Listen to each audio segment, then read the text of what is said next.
My first day as a sixth grade substitute teacher, I walked into class and saw every student wearing sunglasses. When I asked why, they said, "You'll see at 2:15," everyone shouted in unison. I looked around confused and set my bag on the desk. 28 12-year-olds staring at me through dark lenses like a miniature Secret Service. The lesson plan Ms. Stevens had left said nothing about this. I tried to shake it off and started taking attendance, but all the kids were staring into space as if they couldn't see me. The girls were bouncing their heads like bobbleheads while the guys were reaching for the air like they had beef with oxygen. "Okay, seriously, what's going on with the eyewear?" I asked again, trying to sound like the cool substitute. Nobody answered. They just continued their conversations like I hadn't said anything. What stuck out most was the one kid without glasses.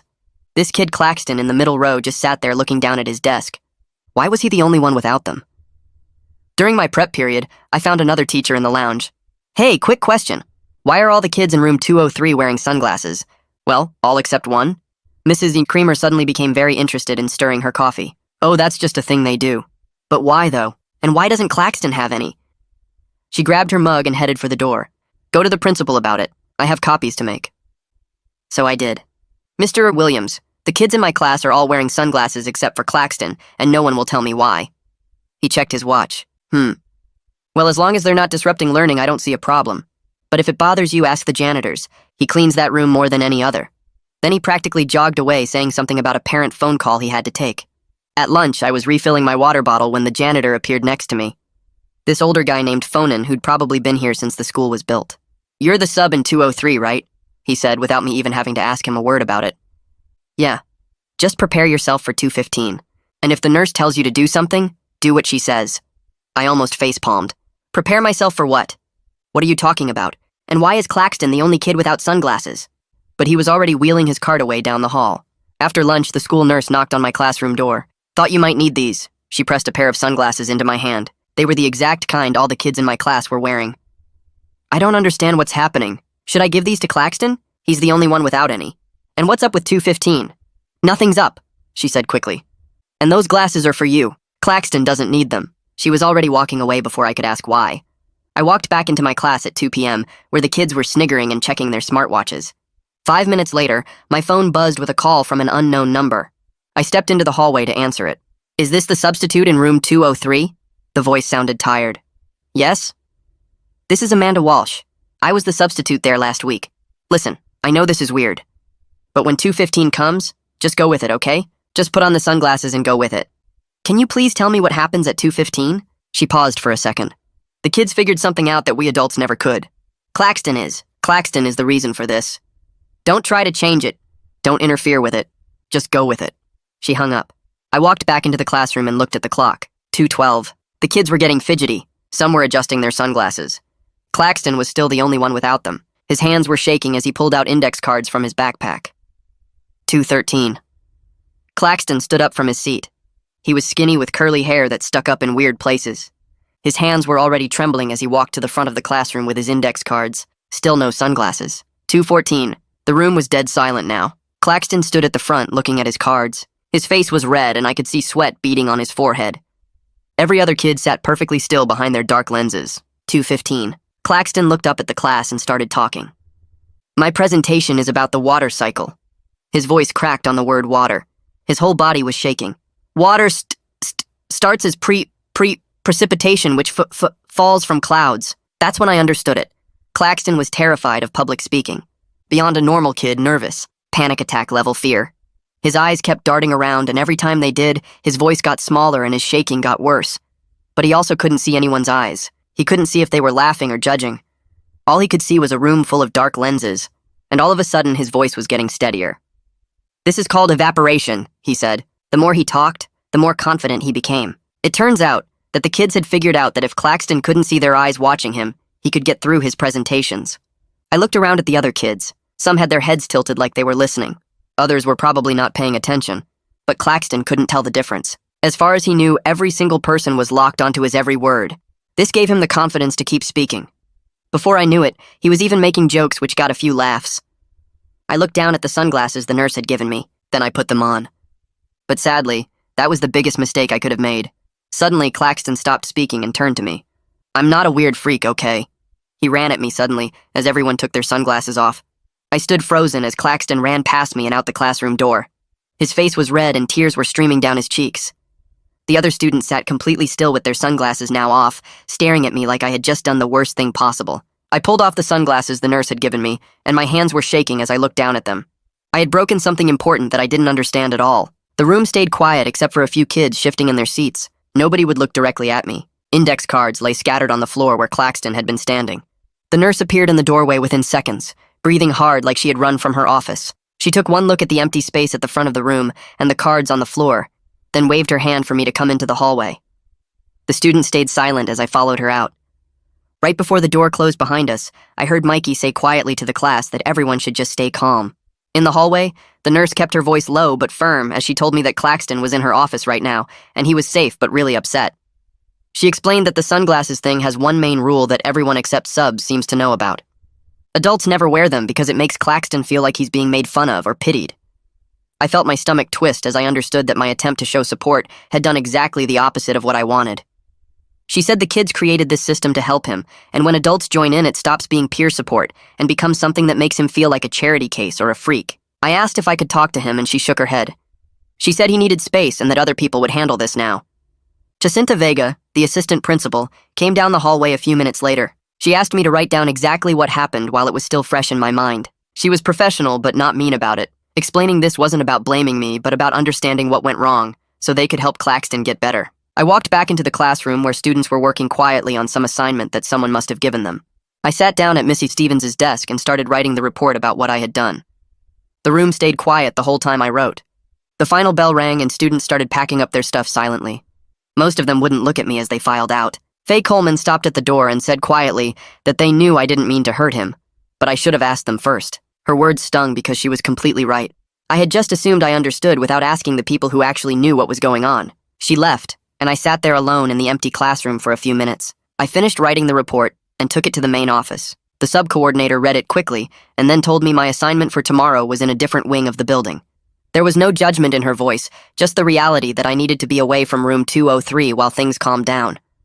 I asked if I could leave a note for Claxton, and she suggested that any talking to him should go through the counselor first. She gave me a card with the counselor's name and office number on it. That evening at home, I searched online for stuff about social anxiety in kids and fears about presenting in front of people. I read about how helping kids get over fears needs to happen slowly and in controlled ways. I learned that adults who mean well often make things worse by forcing kids to do the scary thing to build confidence, or by drawing too much attention to the fear. Everything I read made me feel worse about what I had done that afternoon. The articles talked about how kids with severe anxiety can have panic attacks that include throwing up and shaking and feeling like they can't breathe. One article mentioned that some kids develop such strong fear responses that they avoid school entirely. I kept thinking about Claxton's red face and the tears and how he ran out of that room. I opened a document to write an apology note to Claxton, but I deleted it after a few paragraphs. I tried again and deleted that version too. The third time I realized each version was making it about my feelings instead of his experience. I finally wrote something simple that said I made a mistake and broke a rule I should have learned about first. I saved it to show the counselor before deciding if I should actually send it to him. The next morning, I got to the school early and found Daniela Murphy's office using the card the sub-coordinator gave me. She was already sitting at her desk with a coffee and a big stack of folders in front of her. She looked up when I knocked and told me to come in. I showed her the note I had written and she read it slowly and carefully. When she finished, she said we should probably talk about what happens next before I send anything to Claxton. Daniela explained that Claxton has paperwork showing he has severe social anxiety that shows up mostly around public speaking and doing things in front of other people. The school has been working on getting him something called a 504 plan that would give him official help and changes to how he does assignments. But she said the process moves really slowly with all the meetings and forms that need to happen. In the meantime, the students had created their own way to help him. She told me she appreciated that I wanted to say sorry, but Claxton needed space right now and might not be ready to hear from me yet. She said sometimes the best thing adults can do is step back and let kids process things in their own time. I leaned forward in my chair and asked Daniela what I should have done differently. She pulled out a notepad and walked me through each missed opportunity. First, I could have asked the students directly about their classroom rules on day one instead of assuming everything would be obvious. Second, I should have checked with her office about any student needs or supports before I even started. Third, and most important, I shouldn't have assumed that joining in would help without asking someone first. She wasn't mean about it. She just laid out how each choice I made led to what happened with Claxton. I wrote down everything she said because I didn't want to forget any of it. Daniela looked at her calendar and mentioned she had a meeting scheduled with Yvonne Tate that afternoon. That was Claxton's mom. She asked if I would be willing to come to the meeting and face her directly. I said yes right away. I knew I needed to own up to what I did in person. Daniela warned me that Yvonne was really protective of Claxton and frustrated that the school hadn't set up official help sooner. She said the meeting might get tense. I told her I understood and I'd be there. The sub-coordinator sent me to a different classroom for the rest of the day. It was a 5th grade class working on a science project about plants. I found myself watching the kids way more carefully than I normally would. I kept noticing little things, like how 2 kids always worked together and got upset if someone tried to split them up, or how one girl needed to sit near the window. During a group activity, I walked around and asked each group what was working best for them, instead of telling them how to do it. One kid looked really surprised that I was asking. He said most subs just tell them what to do without checking first. That made me realize how rarely teachers probably ask kids what they actually need. At lunch, I sat in the staff lounge with my sandwich. Creamer walked in to get coffee and froze when she saw me. I could tell she wanted to leave, but she poured her coffee and sat down at the other end of the table. We didn't talk for a few minutes. Then she said she was sorry for brushing me off that first day when I asked about the sunglasses. She explained that teachers had been told not to discuss Claxton's situation with subs because of privacy rules. I told her I got why there were privacy rules, but I wished someone had at least warned me to be careful. She nodded and said the school was really bad at giving subs any useful information. Then she left to get back to her classroom. The afternoon went by slowly. I kept checking the clock and thinking about the meeting with Yvonne. Around 2:30, Fonan came by to empty the trash cans. He took his time wiping down the desks even though they were already clean. Then he said quietly that the kids in room 203 were good kids. He said they figured out how to help their friend when all the adults were stuck in meetings and paperwork. He added that sometimes the best thing grown-ups can do is protect what already works instead of trying to fix it. Then he pushed his cart out into the hallway. I thought about that for the rest of the afternoon. The meeting was scheduled for 3:30 in a small conference room near the main office.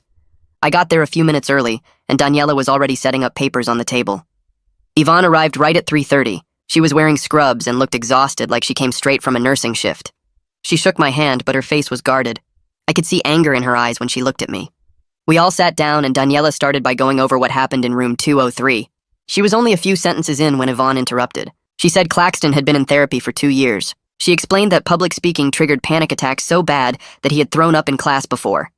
The sunglasses thing was the first solution that actually worked.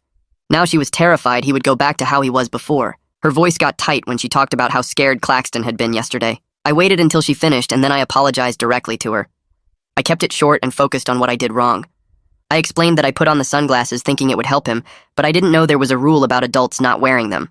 Yvonne's expression got a little softer. She said she believed I meant well, but good intentions didn't erase the harm when her son was the one suffering from it. Daniela steered us toward talking about solutions. She said the incident had actually sped up the 504 process because it showed in writing how severe Claxton's needs were. She suggested that if I came back to room 203 as a sub, there should be clear written rules about the sunglasses and other options for presentations. Yvonne asked what promise she had that I wouldn't mess things up again. I told Yvonne honestly that I couldn't promise I wouldn't make mistakes. But I could promise to ask questions first and follow the advice of people who knew Claxton better than I did. I mentioned the stuff I'd been reading about social anxiety. I said I understood now why the student solution worked so well. It gave Claxton control and let him keep his dignity. Yvonne stared at my face for a long time before she nodded slowly. Daniela shifted in her seat and pulled out a folder with printed pages. She spread them across the table and started going through different options for Claxton if he wanted to try presenting again. The first option was recording himself privately with just Daniela in the room and then showing the video to the class. The second was presenting only to Daniela as proof he could do it without needing the whole class there. The third was going back to the classroom setup with students wearing sunglasses, but making it clear that no adults would participate in the ritual. Daniela explained that the goal was giving Claxton choices instead of forcing one specific method on him. She said exposure therapy only works when the person has some control over how it happens. Yvonne listened carefully and took notes on her phone. She asked questions about each option and how they would fit with what Claxton's therapist was already doing. Daniela promised to coordinate everything with the therapist before moving forward. Yvonne agreed to talk through all the choices with Claxton at home and see which one felt manageable to him. She stressed that she didn't want to push him into anything before he was ready. Daniela nodded and said they would follow Claxton's pace completely. I sat there mostly quiet, knowing this wasn't my conversation to lead. Yvonne glanced at me a few times like she was checking whether I understood how serious this was. Before we wrapped up, Yvonne set her phone down and looked directly at me. She said Claxton came home yesterday and cried for over an hour. He kept saying that everyone at the school probably thought he was broken or crazy now. Yvonne's voice got tight when she described trying to comfort him while he sobbed into his pillow. She explained that the sunglasses thing worked so well because it felt like his classmates were supporting him as a friend, not treating him like a project. When I put on the glasses, it changed everything. Suddenly, it felt like a teacher-led activity instead of something the kids did for each other. Claxton told his mom it made him feel like a charity case, like everyone was just pretending to help him because an adult told them to. Yvonne said those exact words hit her hard because Claxton rarely opened up about his feelings that clearly. I felt my chest get heavy listening to her describe his breakdown. The difference between support and spotlight suddenly made complete sense. Support meant his friends had his back. Spotlight meant adults were shining a light on his struggle and making it everyone's focus. I had turned their private system into a public accommodation without meaning to. Yvonne finished talking and gathered her things. She shook both our hands again before leaving, and this time her expression was less guarded. Still worried, but maybe a little less angry at me specifically. That evening I was sitting on my couch trying to watch TV, but mostly just replaying the meeting in my head. My phone buzzed with a text from a number I didn't recognize. The message said it was Mikey from room 203 and asked if we could talk tomorrow before school. I typed back yes immediately and asked where he wanted to meet. He suggested the bench outside the main entrance at 7:30 in the morning. I confirmed and set an alarm on my phone.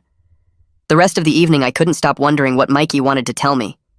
Part of me hoped he would help me understand what I still didn't know about the whole situation. Another part worried he was angry like Claxton had been. I spent an hour reading more articles about anxiety in kids and how peer support systems work. Everything I read emphasized that student-created solutions often work better than adult-imposed ones because kids understand each other's social dynamics in ways adults miss. I finally went to bed around 11, but lay awake thinking about what Mikey might say. I got to the school at 7:15 the next morning and found Mikey already sitting on the bench with his backpack next to him. He looked up when I walked over and gestured for me to sit down. Mikey was one of those kids who seemed comfortable in his own skin, the type who could talk to anyone without getting nervous. He didn't waste time with small talk. He launched right into explaining that the sunglasses ritual worked because it belonged to the students, not because any adults approved it or joined in. When I put on the glasses during Claxton's presentation, the whole thing stopped being a peer support system. It became a teacher-led activity instead. Mikey said that shift changed everything for Claxton because suddenly it felt like the adults were taking over something the kids had figured out themselves. I listened without interrupting and Mikey kept going. He told me they had tried talking to teachers about Claxton's anxiety before. Every solution adults came up with involved either forcing Claxton to present anyway because it would build confidence, or excusing him completely from presentations, which made him feel worse about himself. The students figured out the sunglasses compromise on their own after watching Claxton struggle through multiple presentations where he could barely breathe. The dark lenses gave him just enough distance from everyone's eyes to function without making him feel singled out as different from everyone else. Mikey explained that Claxton hated feeling like the broken kid who needed special treatment. The sunglasses thing worked because everyone participated, so it didn't spotlight him specifically. I asked Mikey what I should do now to fix things. He got quiet for a moment and stared at the empty parking lot. Then he said the best thing was probably to just stay out of it unless Claxton specifically asked for help. If I ended up subbing in room 203 again, I should treat the presentations like any other classroom activity. Monitor for safety, but don't participate or make a big deal about whatever accommodations students were using. Mikey stressed that the ritual worked best when adults acted like it was completely normal, instead of something special or unusual. I nodded and told him that made sense. Mikey added that some students were worried Claxton might not come back to class at all now. Others worried the school would ban the sunglasses now that adults were paying so much attention to them. I promised I would speak up for keeping the ritual if anyone questioned whether it should be allowed. Mikey's shoulders relaxed a little when I said that. He mentioned that Claxton was one of the smartest kids in their class and deserved the chance to show what he knew without having a panic attack every time. Then he grabbed his backpack and headed inside because the first bell was about to ring. In my assigned classroom that morning, I kept thinking about what Mikey had told me. During the language arts block, one of the students seemed really anxious about reading her paragraph aloud. Her hands were shaking when I called on her. Instead of just waiting for her to read, I quietly walked over and offered her the option to pass or read to me privately during lunch. The student looked surprised but relieved. She thought for a second and then said she would try reading to the class. She got through it successfully and looked grateful that I had given her a choice instead of just forcing her to perform. I realized how much power there was in simply offering options rather than deciding for students what they should do. The rest of the morning went smoothly, and I made sure to ask students their preferences on several small things instead of just telling them what to do. During my planning period, I opened my laptop and started a new document. I titled it, Questions to Ask on Day 1, and began listing everything I wished I had known before walking into room 203. The first item was asking students directly about classroom norms and routines. The second was checking with the counselor about any accommodations or special situations. The third was finding out if students had created any of their own solutions to problems that I should know about and respect. I added a note about not assuming that adult participation in student systems was helpful without confirming first. I kept the whole thing to one page so it would be quick to reference. I saved it to my phone and decided to use this checklist for every single substitute assignment going forward. Mid-morning, my email pinged with a message from Daniela. The subject line said, "Update on Claxton." I opened it immediately. Daniela wrote that Claxton was back at the school, but spending the day in alternative locations with modified assignments. She was working with him on a plan for slowly returning to room 203 when he felt ready. The email asked if I was comfortable being the substitute there again once Claxton was back in class. She stressed that it would only happen if Claxton felt okay about it. I read the email twice and then typed a response. I said I was willing to help if it would make things easier, but only if Claxton genuinely felt comfortable with me being there. I added that I would follow whatever guidelines Daniela and Claxton's team set up. I hit send and closed my laptop, hoping that my willingness to return might show Claxton that I understood I had messed up and wanted to do better. The next day at lunch, I spotted the nurse refilling her coffee in the hallway near the staff lounge. I pulled the sunglasses from my bag and walked over to her. She took them without saying anything and slipped them into her pocket. Then she looked at me and said, Claxton was tough, and that one bad day didn't undo all the progress he'd made over the past year. She added that sometimes mistakes actually push things forward, because this incident finally got the administration to move on that 504 plan they'd been sitting on for months. I thanked her and she headed back to her office. I stood there for a minute thinking about how a disaster for Claxton might actually lead to him getting real support. That afternoon, my phone buzzed during my planning period. Amanda Walsh again. I answered and she asked how I was holding up after everything that happened. I admitted I felt awful, but was trying to learn from the whole mess. Amanda said she almost made the exact same mistake on her first day in room 203, but Mikey stopped her right before she put the sunglasses on. She explained that the hardest part of being a substitute is walking into these situations completely blind and having to figure out complicated student dynamics with zero background information. We talked for almost 20 minutes about how schools set up substitutes to fail by not sharing critical information about accommodations or classroom cultures. I agreed to draft something once things calmed down a bit. She said she'd do the same and maybe we could compare notes. The next morning, I got assigned to a 4th grade classroom in a different wing. Before the students arrived, I pulled out the checklist I'd created and reviewed it. When the kids came in, I introduced myself and then asked if there were any classroom routines or special rules I should know about. Several students looked surprised that I was asking, but a few hands went up.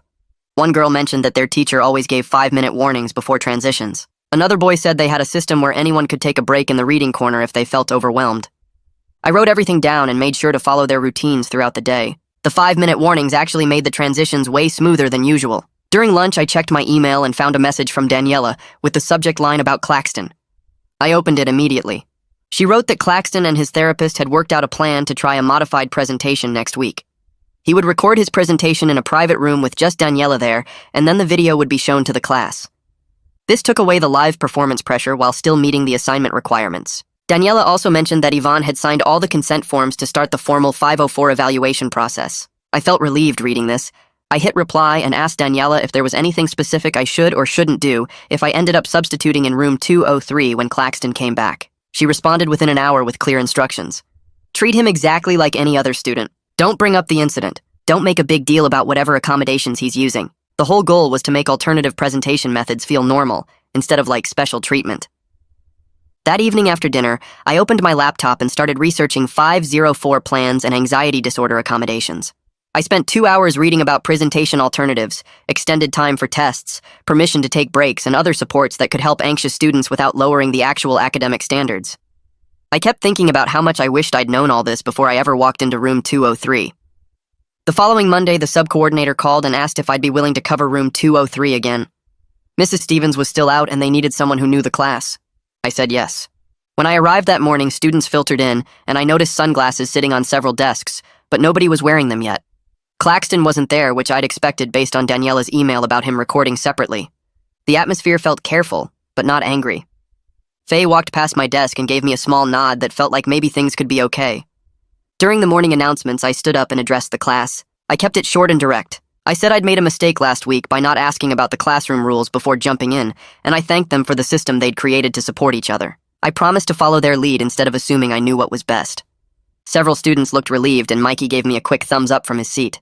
The morning went smoothly with regular classwork and a math lesson. Around 2 o'clock, students started pulling out their sunglasses and setting them on their desks. By 2:10, everyone had them on. I stayed seated at the teacher's desk, making it obvious I wasn't participating. The first student walked to the front to present on the solar system. I took notes on her presentation and asked a couple questions about Jupiter's moons, just like I would in any normal class. The sunglasses stayed on the whole time and the presentation went perfectly.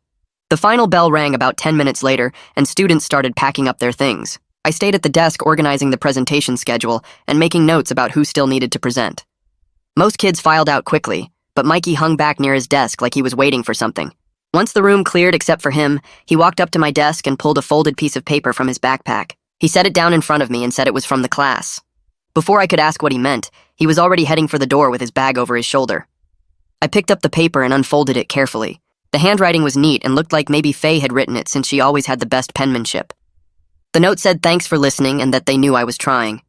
At the bottom, someone had added a PS that said Claxton was doing okay. I read it twice and felt something loosen in my chest that had been tight since the incident happened. I folded the note back up along the same creases and slipped it into my wallet behind my driver's license where I knew it would stay safe. That evening, after I got home and heated up some leftover pasta, my phone buzzed with an email from Daniela. The subject line said video link, and when I opened it, she explained she was sharing Claxton's recorded presentation because I would be showing it to the class tomorrow. She wanted me to preview it first, so I would know what to expect. I clicked the link and watched the video load on my laptop screen. Claxton appeared sitting at a desk in what looked like a small office or conference room. He had his index cards in front of him and the same nervous energy I remembered from that first day. But as the video played, I watched him get more comfortable with each sentence. His voice steadied and he started making eye contact with the camera. By the end, he was explaining evaporation and condensation like he was teaching a friend something cool he had just learned.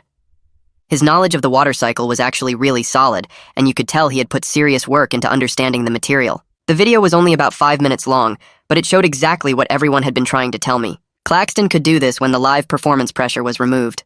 I made a note in the gradebook to remind myself to add his score tomorrow after the class watched it. The next morning, I got to room 203 early and set up the projector.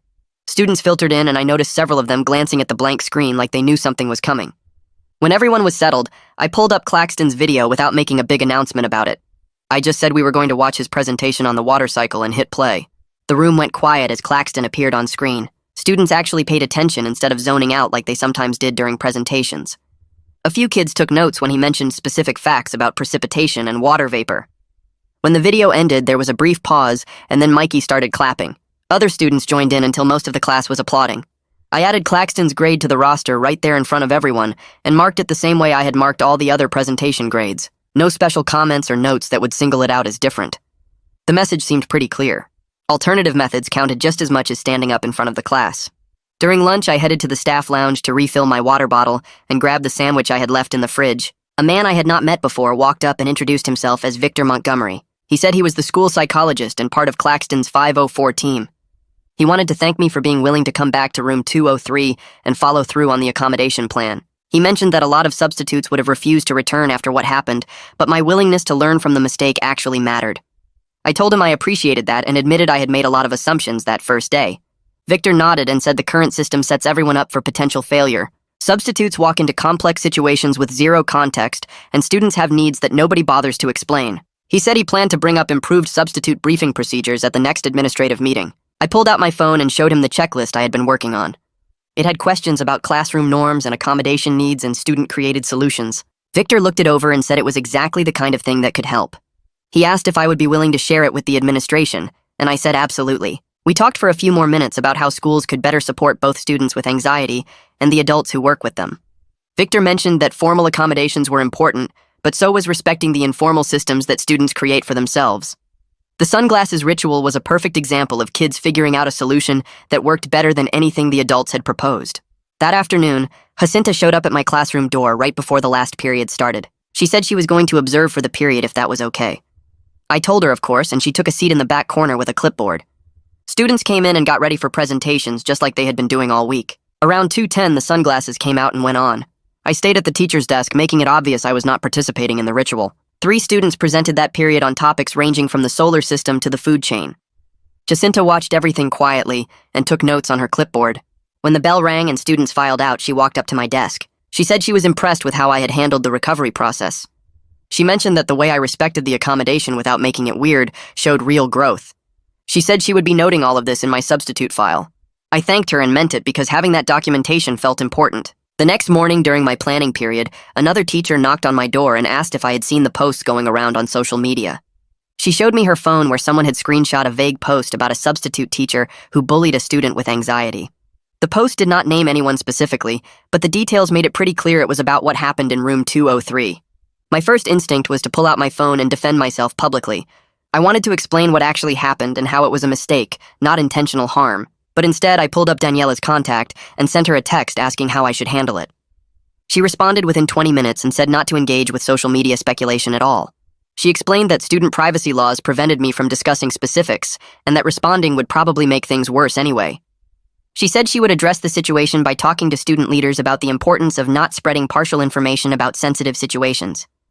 I texted back that I would stay silent, even though it felt awful to let a false narrative sit there unchallenged. Daniela said she understood, but that protecting Claxton's privacy had to come first. The following day, Daniela pulled together a small group of student leaders, including Mikey, to talk about responsible social media use. She did not mention the specific post, but talked generally about how rumors can harm both students and adults. Mikey apparently told the group that the situation in 203 was resolved and people should stop talking about things they did not fully understand. By that afternoon, the post had quietly disappeared from the feeds I could see. Later that week, the sub-coordinator called and said she had a new assignment for me starting the following week at a different school across town. It meant my regular time in room 203 was ending since they had found a long-term substitute to cover for Mizzy Stevens. I felt this weird mix of relief and disappointment sitting in my car after that call. Relief because the whole situation had been stressful and emotionally draining, but also disappointment because I had finally started to get things right, and now I would not get to see how it continued. I decided I wanted to leave something useful behind for whoever came next, something that would help them avoid making the same mistakes I had made. On my last day in room 203, I arrived early and pulled out my laptop at the teacher's desk. I opened a blank document and started typing a guide for whoever came next. I kept it simple and direct, describing the sunglasses ritual without making it sound weird or complicated. I explained that students wear dark glasses during presentations to help a classmate who gets nervous speaking in front of others. I added in bold letters that adults should not wear the sunglasses because it breaks the system the kids created. I listed the alternative presentation options that were now available, like recording videos or presenting to small groups. I noted that Mikey and Faye were good resources if anyone had questions about how things worked. At the bottom, I wrote in all caps to ask students first before assuming anything about classroom rules. I printed 2 copies, one for the substitute folder and one for the cabinet where teachers kept important documents. I 3-hole punched them and slid them into the clear plastic sleeves at the front of the folder where they would be impossible to miss. Then I walked to the storage cabinet in the back corner and started gathering supplies. I found a pack of blank index cards in the supply closet down the hall and brought them back. I grabbed the small tripod I kept in my car for recording myself during practice interviews. I stopped by the teacher's lounge and took 6 water bottles from the fridge, leaving a $5 bill in the money jar.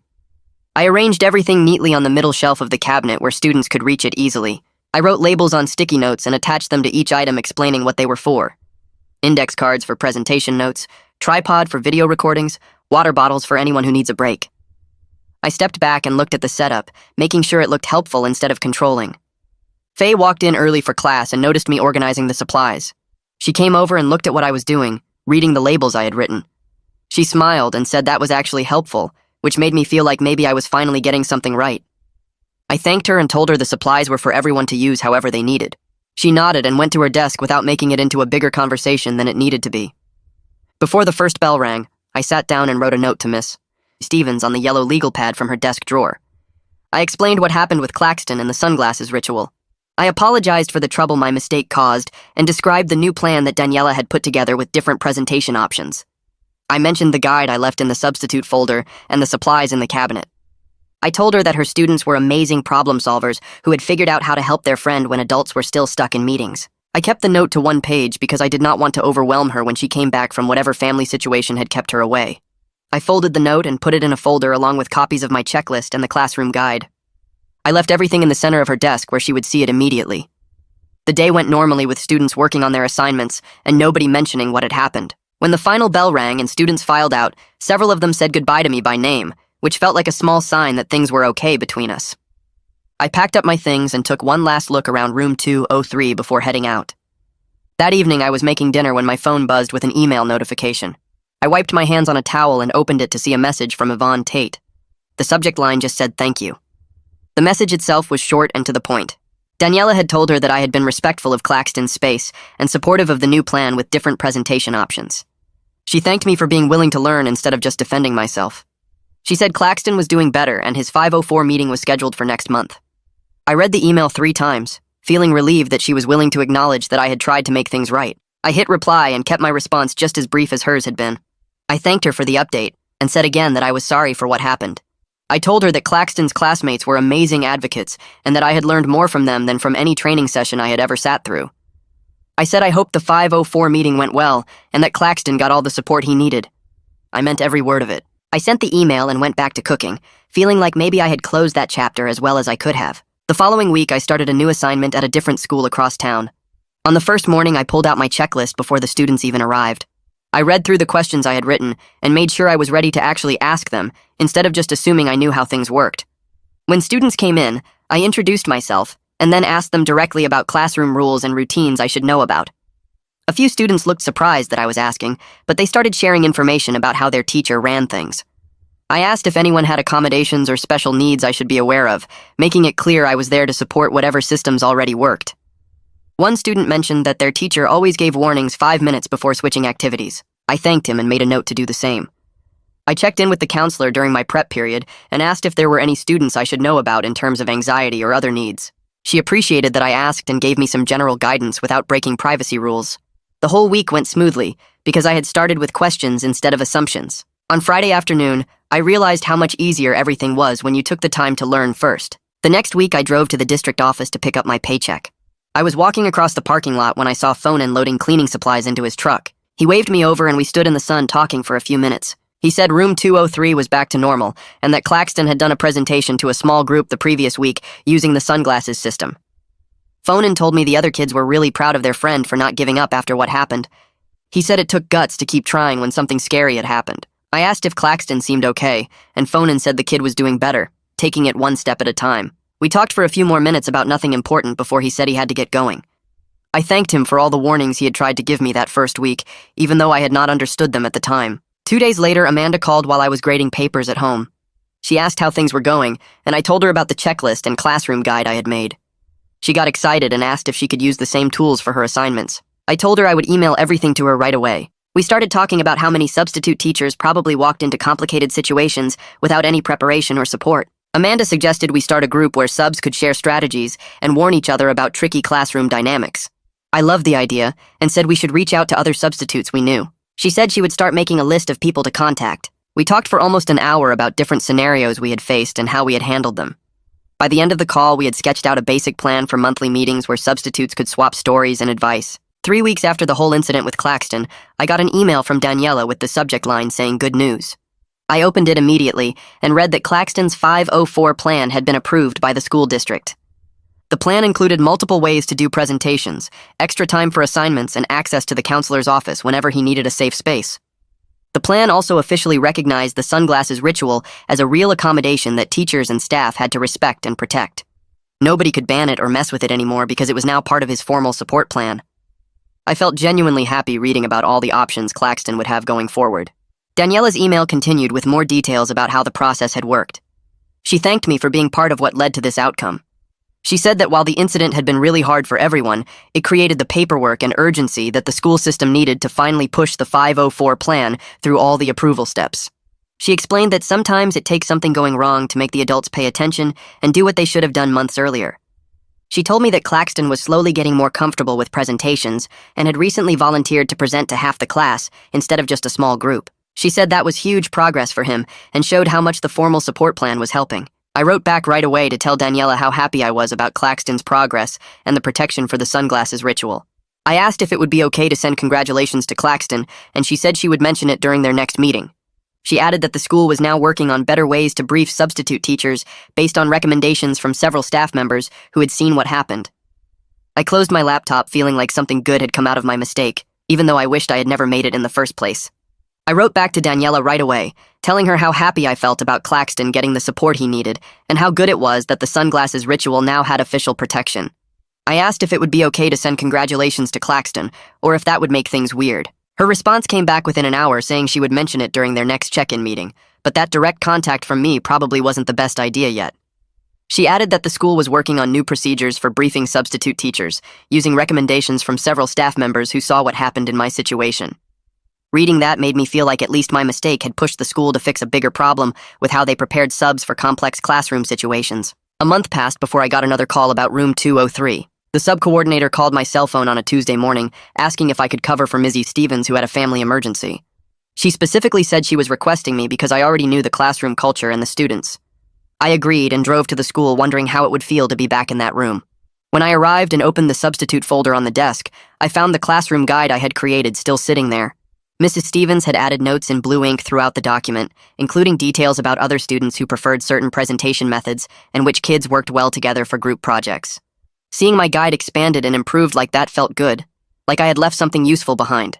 The day went exactly how it should go. Students came in and settled into their routines without needing much direction from me. During presentation time, I watched as different kids used different methods based on what worked for them. 3 students did traditional stand-up presentations to the whole class. 2 kids presented together as partners. 1 student showed a video she had made at home. The sunglasses ritual happened for the students who wanted it, with kids putting on their dark lenses when certain presenters stood up front. Claxton presented in the back corner to a small group of 4 students who had pulled their desks into a circle. I stayed at the teacher's desk supervising the whole room, but not interfering with any of it. When Claxton finished his presentation about the Revolutionary War, Mikey reached over and gave him a quiet high five. Nobody made a big deal about it. The system just worked. At the end of the day, I started packing up my bag and collecting the materials I had used. Claxton walked up to my desk slowly, not making eye contact but clearly wanting to say something. He stood there for a second before speaking quietly. "Thanks for not making it weird today." I looked at him and kept my response simple and normal. "You did a great job on your presentation. The Revolutionary War stuff was really interesting." He nodded once and walked away to grab his backpack. As I watched him leave with the other students, I understood that this boring, unremarkable interaction was exactly what success looked like. We had reached a point where accommodations were so normal that nobody had to make them into a big thing anymore. Claxton could present his way, other kids could present their way, and it was all just part of how the classroom worked. Well, that's the big finale nobody asked for, but you still got it. If you made it this far, either you're loyal or you have way too much free time. Either way, I respect it. Subscribe and let's keep making questionable choices together.